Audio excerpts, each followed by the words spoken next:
पिछले भाग में आपने देखा एक राजा का प्रेम, एक पुत्र का त्याग और एक ऐसी प्रतिज्ञा जिसने इतिहास की दिशा बदल दी। लेकिन कहानी यही नहीं रुकी। आज हम जानेंगे हस्तिनापुर की सबसे बड़ी साजिश की शुरुआत। भीष्म की कठोर प्रतिज्ञा के बाद राजा शांतनु ने सत्यवती से विवाह किया। राजमहल में उत्सव था, लेकिन भविष्य के गर्भ में तूफान पड़ रहा था।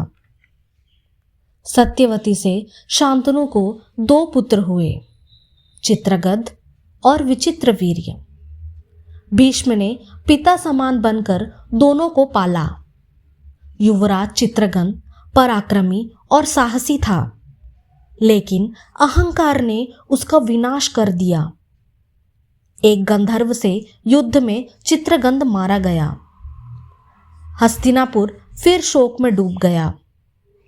अब सिंहासन पर बैठा नाबालिग विचित्रवीर्य। राज्य का भार संभाला भीष्म ने। राजा था कोई और, लेकिन सत्ता की रीढ़ भीष्म ही थे। विचित्रवीर्य के विवाह हेतु काशी में स्वयंवर रखा गया। भीष्म वहां पहुंचे, लेकिन विवाह के लिए नहीं, अपहरण के लिए। तीनों राजकुमारियां अंबा, अंबिका, अंबालिका, भीष्म उन्हें बलपूर्वक हस्तिनापुर ले आए। यही धर्म था या अधर्म? यहीं से प्रश्न उठाने लगे। अंबा ने कहा, मैं किसी और से प्रेम करती हूं। भीष्म ने उसे मुक्त कर दिया, लेकिन समाज ने उसे स्वीकार नहीं किया।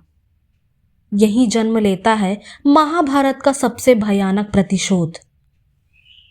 विवाह के कुछ ही वर्षों बाद विचित्रवीर्य बीमारी से मर गया। कोई उत्तराधिकारी नहीं था।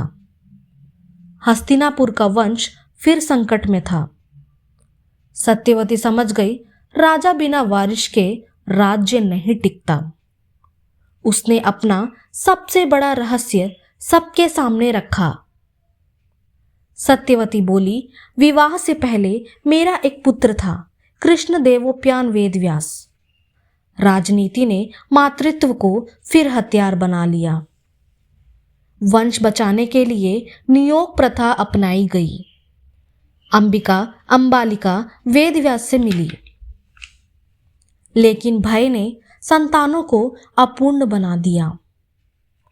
अंबिका से जन्मा धृतराष्ट्र, अंधा। अंबालिका से जन्मा पांडु, निर्बल। राजा बनने योग्य कोई भी पूर्ण नहीं था।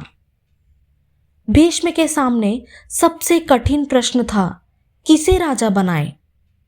धर्म, नीति और व्यवस्था आपस में टकरा रही थी। यही बोया गया कौरव पांडव संघर्ष का बीज। अंधा राजा, कमजोर राजा और सत्ता की भूख। महाभारत अब अवश्यंभावी था। इससे यह सीख मिलती है कि जब सत्ता बचाने के लिए धर्म से समझौता किया जाता है, तो पीढ़ियां उसका मूल्य चुकाती हैं। अगले भाग में देखिए पांडु का वनवास, कुंती का वरदान, कौरव का जन्म। इस कथा को पूरा जानने के लिए चैनल को सब्सक्राइब जरूर करें।